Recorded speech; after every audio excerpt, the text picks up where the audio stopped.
And yes, it's true. We are going to begin the transition from the PowerPC to Intel processors. When Intel signed the deal with Apple in 2005, Apple was already thinking of what comes next. They went to Intel to see if they could power the upcoming iPhone. Now, at this time, a moment occurred that Intel would never forget. Paul Otellini, CEO of Intel at the time, didn't see such a deal working out, as it was far outside their speciality. He didn't believe that Intel could earn enough money by building mobile chips for Apple's new iPhone. Revenue wasn't going to cover the research costs, or so he thought. He couldn't imagine the iPhone selling well. This obviously proved to be a huge missed opportunity.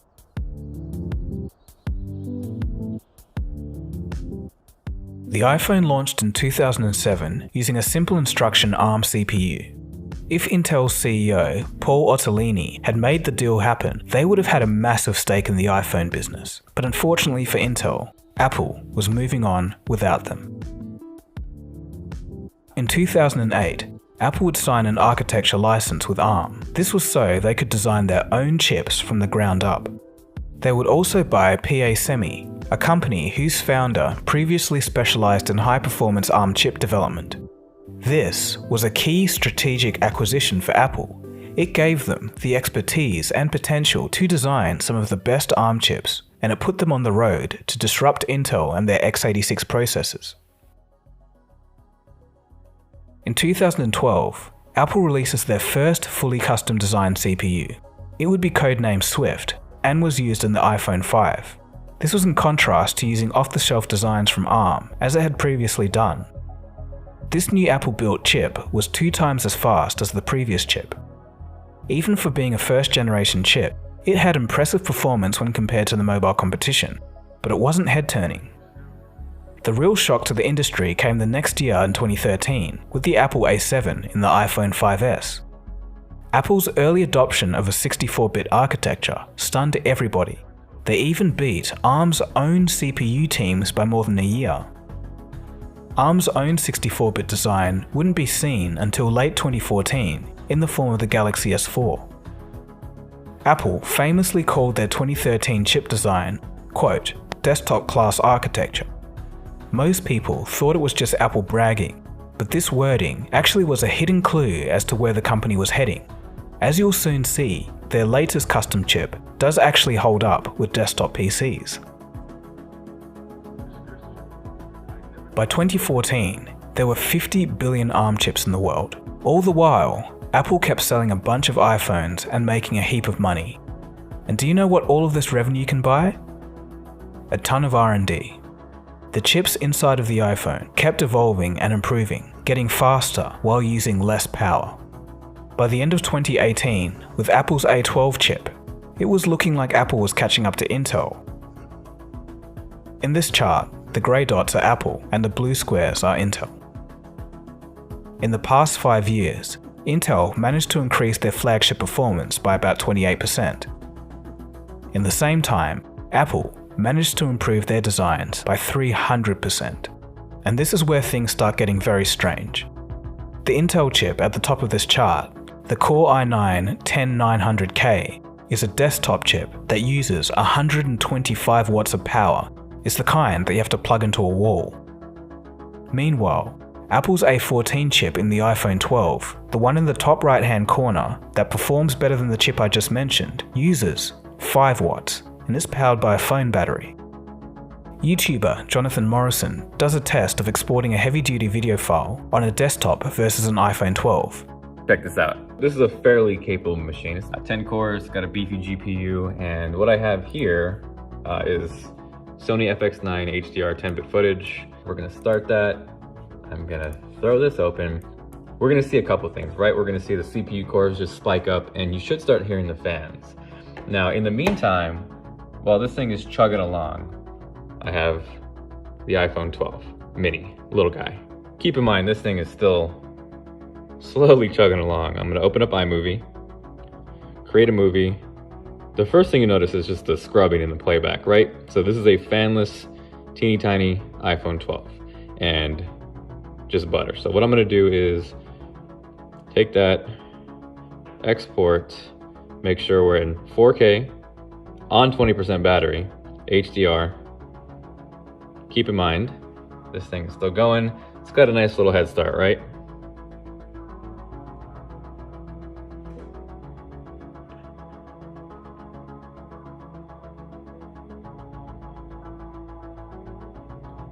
So this is on a battery, about 20% left, no fan, and this is a decked out iMac. The thing to note here is that the iPhone chip does have hardware acceleration, but it can be argued that this is just a smarter way of doing things anyway. The M1 chip is even faster than this. Looking at this, and the speed at which Apple's chip performance was accelerating, Apple pretty much was forced to ditch Intel and their x86 platform. Intel was just too slow to innovate. They were struggling to keep up with the manufacturing technology, whereas Apple could outsource manufacturing of their custom ARM designs to others like Samsung. The performance lead of Intel's desktop CPUs were being evaporated right in front of everyone's eyes. By 2019, the iPad was more powerful than the Intel MacBook Pro of the previous year. This is something I mentioned in a previous episode. The speed of all of these advancements would come back to shock people in 2020. If you're interested in this episode so far, you might be keen on some more tech news from today's sponsor, Morning Brew. Apple has announced that from the 1st of January, they'll be lowering their App Store fees from 30% to 15%. This is in response to the antitrust allegations from the United States and EU. Apple has also agreed to pay $113 million for its scandal in slowing down old iPhones to make their batteries last longer. That's chump change if you ask me. I came to know these stories through Morning Brew, a great way to catch up on news in the morning. You can get up to speed in just 5 minutes instead of wasting time going to different sources. It's informative and makes news less dry and boring. It gets sent to your inbox each weekday and Saturday, and it's free, so there's no reason not to subscribe to Morning Brew if you're interested in business, finance, or tech. Click the link in the description below to sign up to Morning Brew. It only takes 15 seconds. Alright, so where were we? ARM chips were being used for low-power uses, like in mobile phones. Intel refused to make chips for the iPhone, and then Apple decided to do it themselves by acquiring a company. And then with this expertise, Apple has pushed the state-of-the-art forward until mobile phone chips were comparable to PCs. And now it was time for ARM and Apple to take on the PC head-on. In November of 2020, Apple reveals its new processor to take on the PC. It's called the M1, the company's first custom CPU designed with Macs in mind. It features 16 billion transistors, 35% more than the A14 inside the new iPhone 12. And because it's ARM-based and shares the same DNA as the iPhone, the new MacBook can run iPad and iPhone apps, all with transistors on a 5nm process. Early testing of the chip is blowing the online tech reviewer community off their feet.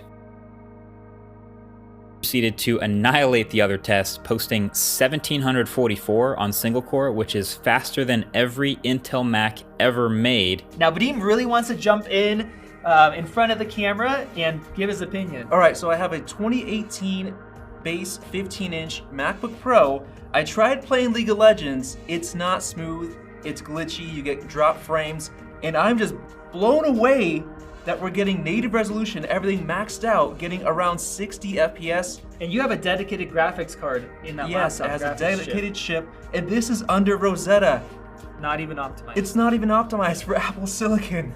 These are legit.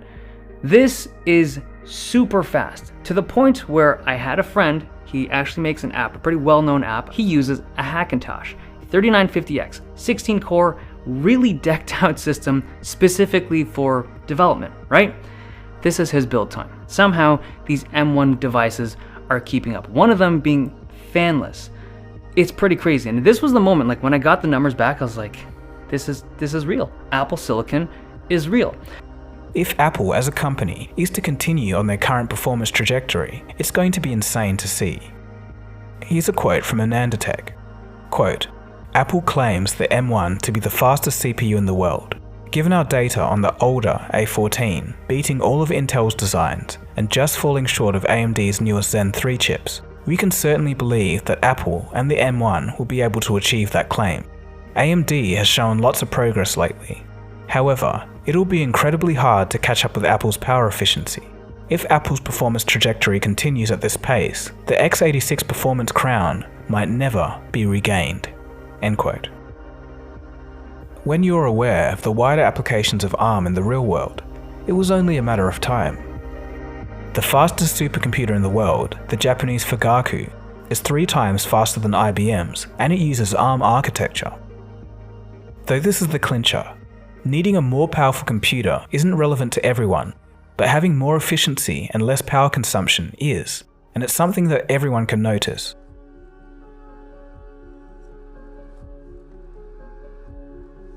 Clay Christensen, who wrote the book Innovator's Dilemma in 1997, states that disruptive innovations, quote, "involve no new technologies. Rather, they consist of components built around proven technologies that are put together in novel architectures, offering the consumer a set of attributes never before available."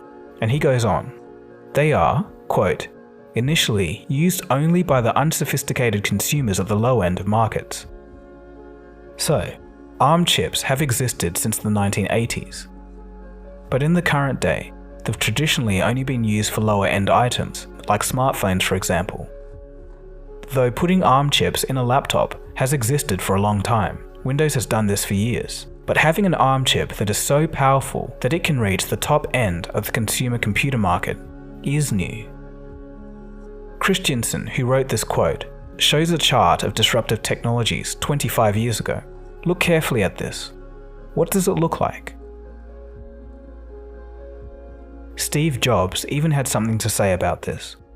Speaking at the launch of his next computer, he said that all systems and architectures have about 10 years of life. At the start, you have to get people to build applications for it, and around year 5, it reaches its architectural peak. Quote, "Then it goes on what you might call a glide slope. The architecture is everything it's going to ever be at that point."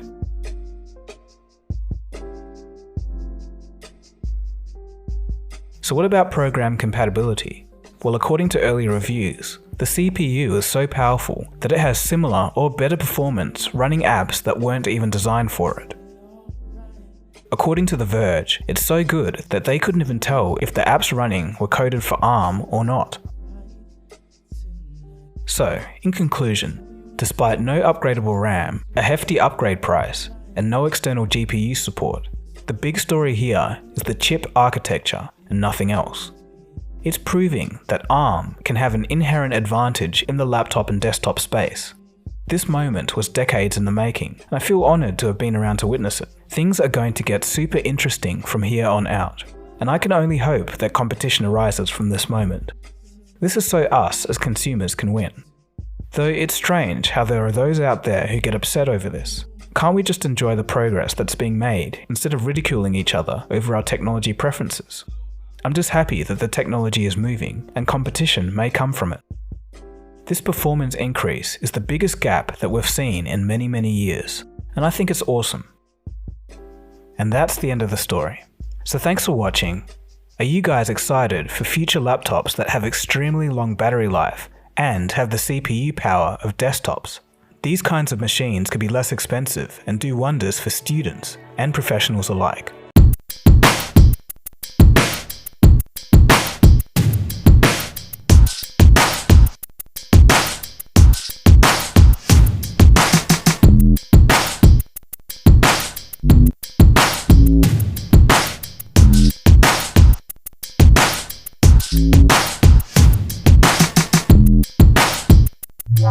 Wow.